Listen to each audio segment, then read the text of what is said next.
ఆత్మసాక్షి తాజాగా మరొకసారి తన సర్వే ఇచ్చుకొచ్చింది. ఇప్పటికీ ఇది 6వ రౌండ్ సర్వే అనాల. మొదటి సర్వే 1-2-2024 నుంచి 18-2-24 దాకా, రెండవ రౌండ్ 22-24 నుంచి 8-3-24 దాకా, మూడో రౌండ్ 10-5 నాలుగో నెలలో, నాలుగో రౌండ్ 6 నుంచి 15 దాకా నాలుగో నెలలోనే, ఐదో రౌండ్ 16-23 దాకా ఇది నాలుగో నెలలోనే చేశామని చెప్తుంది. అంటే లాస్ట్ మంత్, ఈ నెలలో క్రిందటి నెల 24 నుంచి ఈ నెల 4 వరకు చేశామంటూ, ఇందులో 60 కాన్స్టిట్యున్సీస్ టచ్ చేశామని చెప్తున్నారు.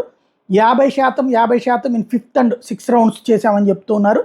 ఓవరాల్గా వీళ్ళ సర్వే లెక్క ఏంటంటే, వైఎస్ఆర్ కాంగ్రెస్ పార్టీ 48.5% ఓట్లు సాధిస్తుందని, తెలుగుదేశం జనసేన బీజేపీ కూటమి 46% ఓట్లు సాధిస్తుందని, ఇతరులు 3.5% ఓట్లు సాధిస్తారని, అన్డిసైడెడ్ ఓటర్స్ ఎటు తేల్చుకోలేనటువంటి వాళ్ళు 2% ఉన్నారన్నటువంటి అంచనా వేస్తూ ఉన్నారు.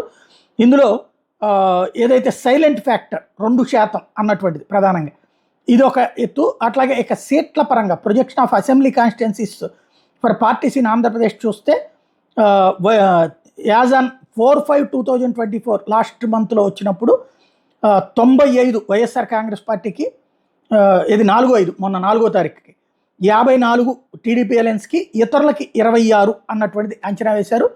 అదే సందర్భంలో ఇప్పుడు టోటల్గా, అంటే అప్పటికి ఇంకా పూర్తి ఇది జరగలేదు కాబట్టి 4-5 అన్నటువంటిది వీళ్ళు చెప్తున్నటువంటిది. అయితే ఫైనల్ టాలీ వచ్చేటప్పటికి 95 నుంచి 113 దాకా వైఎస్ఆర్ కాంగ్రెస్ పార్టీకి వస్తాయని, టీడీపీ అలయన్స్కి 54 నుంచి 62 దాకా వస్తాయని అంచనా వేస్తున్నారు.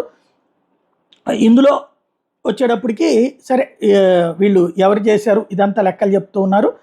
ఇందులో పర్సంటేజ్ ఆఫ్ ఓటింగ్ చూస్తే, ఉమెన్ ఓటింగ్లో 53% వైసీపీకి, టీడీపీకి 45%, మేల్ ఓటింగ్లో వైఎస్ఆర్సీపీ 47%, టీడీపీ అలయన్స్ 50%, రూరల్ ఓటింగ్లో వైఎస్ఆర్సీపీ 52%, టీడీపీకి 45%, అర్బన్ ఓటింగ్లో వైఎస్ఆర్సీపీకి 46%, టీడీపీకి 50%, పూర్ అండ్ వెరీ పూర్ ఓటింగ్లో 52% మంది వైఎస్ఆర్సీపీకి, 46% మంది టీడీపీకి ఓట్లు వేస్తామంటున్నారు అన్నటువంటి వీళ్ళు తేల్చినటువంటి అంశం. జిల్లాల వారి లెక్క ఇంకొక వీడియోలో పోస్ట్ చేస్తాను.